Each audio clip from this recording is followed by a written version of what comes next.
Hello student, आप कैसे हैं? आई होप आप अच्छे होंगे। आज मैं पुनः क्लास 10 की भौतिकी से प्रकाश का प्रवर्तन लेकर के आया हूं। मुझे पूरा विश्वास है कि आज का वीडियो आपको काफी अच्छा लगेगा और इसलिए मैं आपसे रिक्वेस्ट करता हूं कि आप वीडियो को बिना स्किप किए शुरू से लेकर अंत तक जरूर देखिएगा। तो चलिए हम अब शुरू करते हैं। तो चूंकि पूर्व की वीडियो में मैंने प्रकाश का परावर्तन के नियम तक बता दिया है कि प्रकाश क्या है, उसमें मुख्य मुख्य बिंदु कौन से होते हैं, प्रकाश के परावर्तन के नियम को भी मैंने बताया है। आज हम जानेंगे प्रतिबिंब। प्रतिबिंब क्या है? तो प्रतिबिंब क्या है तो कहेंगे कि प्रकाश की किरणें परावर्तन के बाद जिस बिंदु पर मिलती है या मिलती हुई प्रतीत होती है उसे हम प्रकाश का प्रतिबिंब कहते हैं। उसे हम क्या कहते हैं? प्रतिबिंब कहते हैं, वस्तु का प्रतिबिंब कहते हैं। यानी प्रकाश की किरणें परावर्तन के बाद जिस बिंदु पर मिलती है या मिलती हुई प्रतीत होती है उस बिंदु को वस्तु का प्रतिबिंब कहते हैं। अब प्रतिबिंब कितने प्रकार के होते हैं? तो प्रतिबिंब जो होता है वो दो प्रकार का होता है। पहला वास्तविक प्रतिबिंब। पहला क्या होता है? वास्तविक प्रतिबिंब। और दूसरा होता है आभासी प्रतिबिंब। दूसरा क्या होता है? आभासी प्रतिबिंब। ठीक है ना? आभासी प्रतिबिंब होता है। सवाल उठता है कि ये वास्तविक प्रतिबिंब जो है ये क्या है, किसे कहते हैं वास्तविक प्रतिबिंब? तो जानिए कि वास्तविक प्रतिबिंब जो है ना, हम वैसे प्रतिबिंब को कहते हैं जब प्रकाश की किरणें परावर्तन के बाद दर्पण के सामने प्रतिबिंब बनाती है, तो वैसे प्रतिबिंब को हम लोग वास्तविक प्रतिबिंब कहते हैं। या शॉर्ट फॉर्म में कहें तो वैसा प्रतिबिंब जो दर्पण की परावर्तक सतह की ओर बनता है उसे हम वास्तविक प्रतिबिंब कहते हैं, यानी रियल इमेज कहते हैं। दूसरा है हमारा आभासी प्रतिबिंब। आभासी प्रतिबिंब क्या है? तो आभासी यानी वर्चुअल इमेज। जब हमारा प्रतिबिंब अर्थात किसी वस्तु का प्रतिबिंब दर्पण के पीछे यानी परावर्तक सतह के पीछे बनता है तो वैसे प्रतिबिंब को हम लोग आभासी प्रतिबिंब कहते हैं। तो हमने जाना कि प्रतिबिंब क्या है, प्रतिबिंब कितने प्रकार के होते हैं, वास्तविक प्रतिबिंब और आभासी प्रतिबिंब, है ना? तो आज अब हम चलेंगे, अगला टॉपिक हम लेंगे कि समतल दर्पण में प्रतिबिंब कैसा बनता है। इसको हम किरण आरेख के माध्यम से देखें। समतल दर्पण में प्रतिबिंब कैसा बनता है इसको हम एक किरण आरेख के माध्यम से देखेंगे। तो देखिए, ये हमारा मान लीजिए समतल दर्पण है। ये हमारा क्या है? समतल दर्पण है। समतल दर्पण है जिसका नाम हम रख देते हैं एम डैश। यहां पे कोई वस्तु है, यहां पे कोई वस्तु यानी ऑब्जेक्ट। ऑब्जेक्ट वो से मैंने इसको इसलिए निरूपित किया, ऑब्जेक्ट में होता है वस्तु। अब यहां से प्रकाश की किरण दर्पण पर आपतित होती है। दर्पण पर क्या हुई? आपतित हुई। आपतन के बाद ये परावर्तित हो गई। क्या हो गई? परावर्तित हो गई। तो हम प्रकाश के परावर्तन के नियम से जानते हैं कि आपतित किरण और परावर्तित किरण के बीच में क्या होता है? अभिलंब होता है। हम इसको एन से निरूपित कर दिए। किससे निरूपित कर दिए? एन से। अब देखिए, ये जो परावर्तित किरण है इसको हम पीछे की तरफ मिलाएं, बढ़ाएं और इस वस्तु को सीधी रेखा में बढ़ाएं तो यहां पे आके मिल रहा है। यही हमारा इमेज बनेगा। यही हमारा क्या बनेगा? इमेज बनेगा। तो ये हो गया ऑब्जेक्ट और ये हो गया इमेज। अब देखिए कि हमारा जो ये तो हम दिखा दिए कि समतल दर्पण में प्रतिबिंब कैसे बनता है, किरण आरेख के द्वारा दिखा दिए। अब हमारा सवाल ये आता है कि हमारे समतल दर्पण में जो प्रतिबिंब बनता है वो वास्तविक होता है या आभासी होता है? तो देखिए, ये जो समतल दर्पण है इसकी परावर्तक सतह ऊपर की ओर है, तो प्रतिबिंब तो ऊपर बना नहीं है। प्रतिबिंब कहाँ बना है? नीचे, अर्थात दर्पण के पीछे। तो दर्पण के पीछे बनेगा तो वो होगा हमारा आभासी प्रतिबिंब। कैसा प्रतिबिंब होगा? आभासी प्रतिबिंब होगा। तो इससे स्पष्ट हो रहा है कि हमारा समतल दर्पण में जो प्रतिबिंब बनता है वो कैसा बनता है? तो आभासी प्रतिबिंब बनता है। समतल दर्पण में कैसा प्रतिबिंब बनता है? तो आभासी प्रतिबिंब बनता है। अब हम जानेंगे कि समतल दर्पण में जो प्रतिबिंब बनती है उनकी विशेषताएं क्या हैं। तो समतल दर्पण में जो प्रतिबिंब बनता है ना, वो हमेशा दर्पण के पीछे ही बनता है। समतल दर्पण में जो भी प्रतिबिंब बनता है वो दर्पण के पीछे बनता है ना। दूसरा, प्रतिबिंब का जो आकार होता है, देख लीजिए यहाँ जो प्रतिबिंब का आकार है वो वस्तु के आकार के बराबर बनता है। समतल दर्पण में वस्तु का जो आकार होता है उतना ही बड़ा प्रतिबिंब का भी आकार होता है। तीसरा होता है कि प्रतिबिंब वस्तु की अपेक्षा सीधा बनता है। समतल दर्पण में प्रतिबिंब जो बनता है वस्तु की अपेक्षा सीधा बनता है। मान लीजिए कि ये जो है अगर ऊपर की ओर है तो हमारा प्रतिबिंब कैसा दिखेगा? सीधा दिखेगा, उल्टा नहीं दिखेगा। किसमें? समतल दर्पण में। इसमें पार्श्विक परिवर्तन होता है। पार्श्विक परिवर्तन कहने का मतलब कि जो मेरा बायां भाग है वो दर्पण में दायां दिखाई देगा और जो मेरा दायां भाग है वो दर्पण में बायां दिखाई देगा। यानी समतल दर्पण में पार्श्विक परिवर्तन होता है। प्रतिबिंब जो होता है हमेशा आभासी होता है और इसे हम पर्दे पर नहीं उतार सकते हैं। इसमें समतल दर्पण में, समतल दर्पण में जो प्रतिबिंब होता है ये हमारा आभासी होता है और इसे हम पर्दे पर नहीं उतार सकते, है ना। और जो है समतल दर्पण में वस्तु जितना ही आगे होगा प्रतिबिंब उतना ही पीछे बनता है। समतल दर्पण में वस्तु जितना ही आगे होगा प्रतिबिंब उतना ही पीछे बनेगा और प्रतिबिंब जितना ही पीछे होगा, सॉरी, वस्तु जितना ही पीछे होगा प्रतिबिंब उतना ही आगे बनेगा। तो अब हम बात करेंगे गोलीय दर्पण की। किसकी बात करेंगे? गोलीय दर्पण की। हमने समतल दर्पण को तो देखा और समतल दर्पण में प्रतिबिंब कैसा बनता है ये भी हमने देखा, है ना। अब हम बात करेंगे गोलीय दर्पण की। किसकी? गोलीय दर्पण की। तो आपसे पूछा जा सकता है कि गोलीय दर्पण क्या है? गोलीय दर्पण क्या है? गोलीय दर्पण क्या है?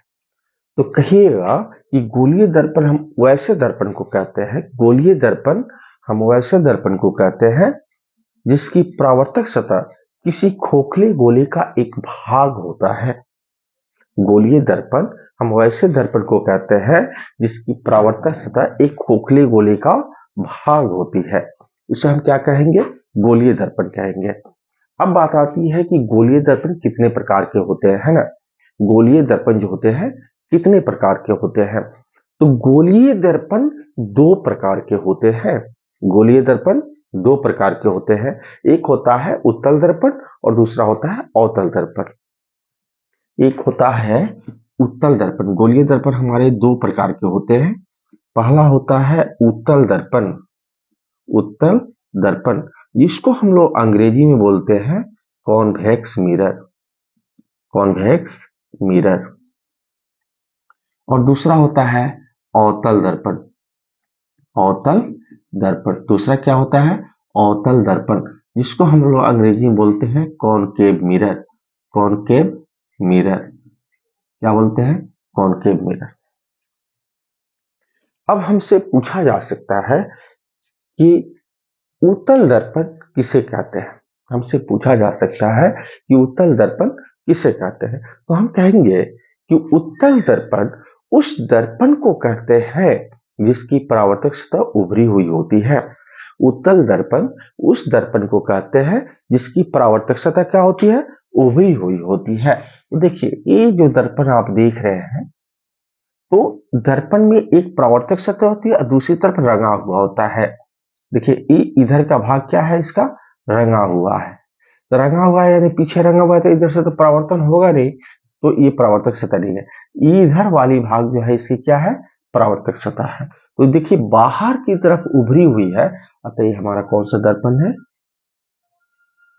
उत्तल दर्पण। कौन सा दर्पण है? उत्तल दर्पण है। अब देखिए अवतल दर्पण आपसे कोई पूछे कि अवतल दर्पण क्या है, तो कहिएगा अवतल दर्पण वैसे दर्पण को कहते हैं जिसकी परावर्तक सतह अंदर की तरफ धसी हुई होती है।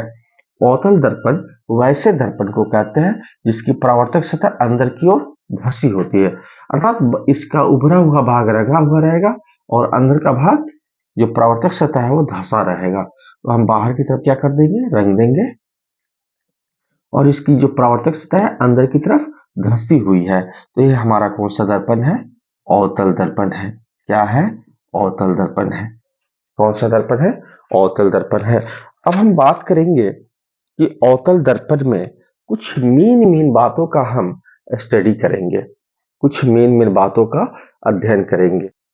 दर्पण के कुछ मुख्य बिंदुओं को जाने, जिसमें पहला है ध्रुव। क्या है? ध्रुव। तो ध्रुव क्या है? सबसे बड़ी बात आती है, पहली बात आती है कि ध्रुव अर्थात पोल क्या है। तो हम कहेंगे कि दर्पण के मध्य बिंदु को हम ध्रुव अर्थात पोल कहते हैं। जैसे देखिए ये हमारा जो है अवतल दर्पण है, ये हमारा अवतल दर्पण है, और ये हमारा उत्तल दर्पण है, क्योंकि इसको हम अंदर से कलई कर रहे हैं और इसकी परावर्तक सतह उभरी हुई है और इसकी परावर्तक सतह धसी हुई है। देखिए इसकी परावर्तक धसी हुई है, ये हमारा अवतल दर्पण है। कौन सा दर्पण है? अवतल दर्पण। अवतल दर्पण है, और ये है इसकी परावर्तक सतह उभरी हुई है, अतः ये हमारा कौन सा दर्पण है? उत्तल दर्पण है। क्या है? उत्तल दर्पण है। तो ध्रुव की बात कर रहे थे, तो हमने कहा कि दर्पण के मध्य बिंदु को, जैसे यहां से लेकर यहां तक दर्पण है, इसके बीचों बीच में जो बिंदु होगा उसको हम ध्रुव कहते हैं। तो इसको कौन सी से निरूपित करेंगे? P से। उसी तरह उत्तल दर्पण में भी दर्पण के बीच में जो बिंदु है उसको हम ध्रुव कहते हैं। अब बात आती है कि वक्रता केंद्र क्या है? वक्रता केंद्र क्या है? तो गोलीय दर्पण जिस गोले का भाग होती है उस गोले के केंद्र को दर्पण का वक्रता केंद्र कहते हैं। गोलीय दर्पण जिस गोले का भाग होती है उस गोले के केंद्र को वक्रता केंद्र कहते हैं। मान लीजिए एक गोलीय दर्पण है, तो किसी न किसी गोले का हिस्सा होगा। सपोज दैट ऐसे गोल होगा, तो यहाँ गोल होगा तो इसका कोई ना कोई केंद्र होगा। मान लीजिए यहाँ पे केंद्र है, इसको हम वक्रता केंद्र कहते हैं, जिसे C से निरूपित करते हैं। उसी तरह ये उत्तल दर्पण में किसी गोले का एक भाग है, तो इस गोले का एक केंद्र होगा, जिसे हम दर्पण का वक्रता केंद्र कहेंगे, है ना। अब दूसरा आता है, इसको पहले जान ले हम मुख्य अक्ष को। मुख्य अक्ष क्या है? तो दर्पण के ध्रुव और वक्रता केंद्र को मिलाने वाली रेखा को हम मुख्य अक्ष कहते हैं।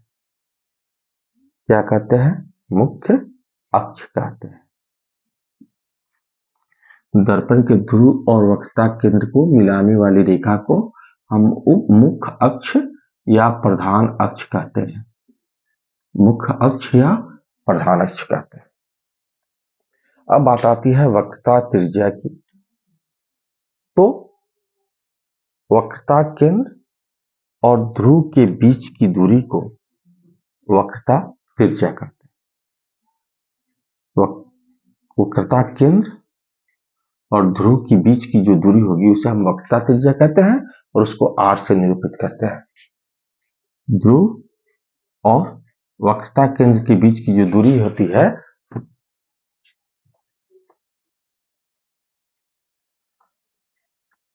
तो हम देखेंगे कि वक्रता त्रिज्या क्या है।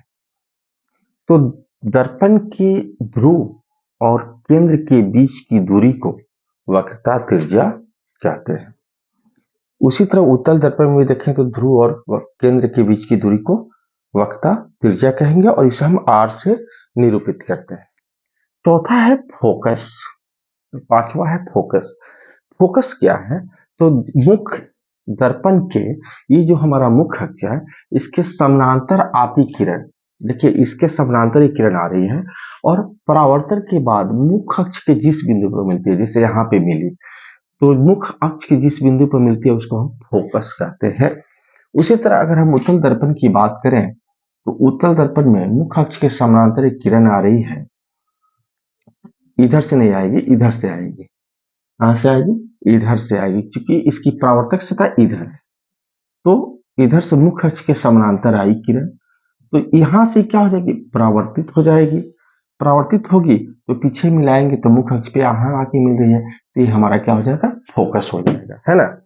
और अब है फोकस दूरी। तो ध्रुव और फोकस के बीच की दूरी को हम फोकस दूरी कहते हैं और इसे एफ से निरूपित करते हैं। किससे निरूपित करते हैं? एफ से निरूपित करते हैं, है ना। अब चलिए हमसे देखते हैं कुछ और महत्वपूर्ण बातें। अब जो है हम बात करेंगे कि आपसे पूछा जा सकता है कि अवतल दर्पण में जो होता है उसमें प्रतिबिंब बनने की क्रिया को किरण आरेख के द्वारा दिखाएं। अवतल दर्पण में प्रतिबिंब बनने की क्रिया को किरण आरेख द्वारा दिखाएं, है ना। तो इसके लिए हमको कुछ नहीं करना है, आइए इसको बारी बारी से स्टेप बाय स्टेप हम ध्यान पूर्वक देखते हैं, तो हमको समझ में आएगा जो हमको पहले क्या करना है, फिर क्या करना है, और इस तरह से स्टेप बाय स्टेप देखते हुए हम इसका एक फाइनल फिगर देंगे, है ना। तो आइए पहले हम करेंगे क्या कि एक अवतल दर्पण बनाएंगे। क्या बनाएंगे? अवतल दर्पण बनाएंगे, ठीक है। और यहाँ पे मुख्य अक्ष खींचेंगे और यहाँ हमारा ध्रुव हो जाएगा। तो मुख्य अक्ष खींचेंगे तो यहाँ वक्रता केंद्र होगा ही होगा, यहाँ फोकस होगा।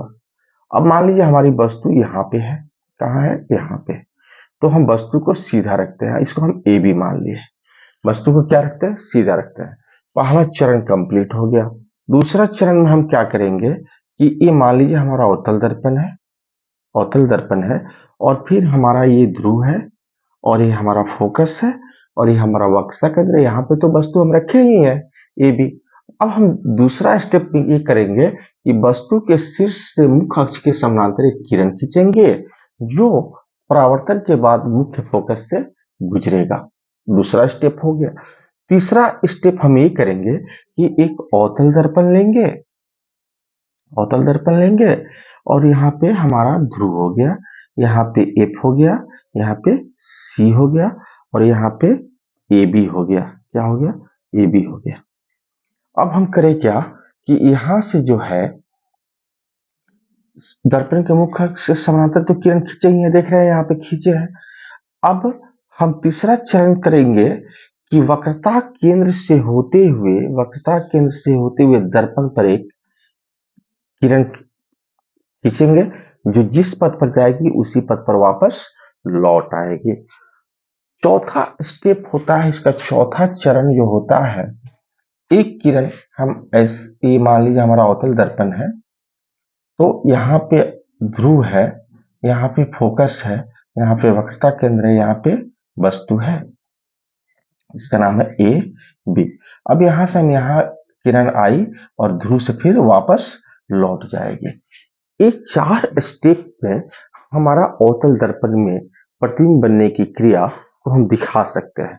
तो आपको परीक्षा में इन सारे फिगर्स को नहीं बताना है, फाइनल फिगर जो मैं अभी बताने जा रहा हूं, इस फाइनल फिगर के द्वारा आप किरण आरेख खींच करके दिखा सकते हैं कि अवतल दर्पण में प्रतिबिंब कैसे बनता है। तो इसके लिए हम क्या करेंगे कि यहाँ पे एक अवतल दर्पण लेंगे। क्या लेंगे?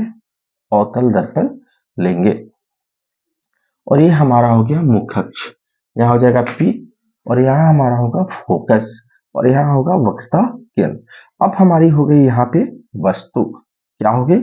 वस्तु, जिसको हम ए बी नाम देंगे। पहला स्टेप पूरा।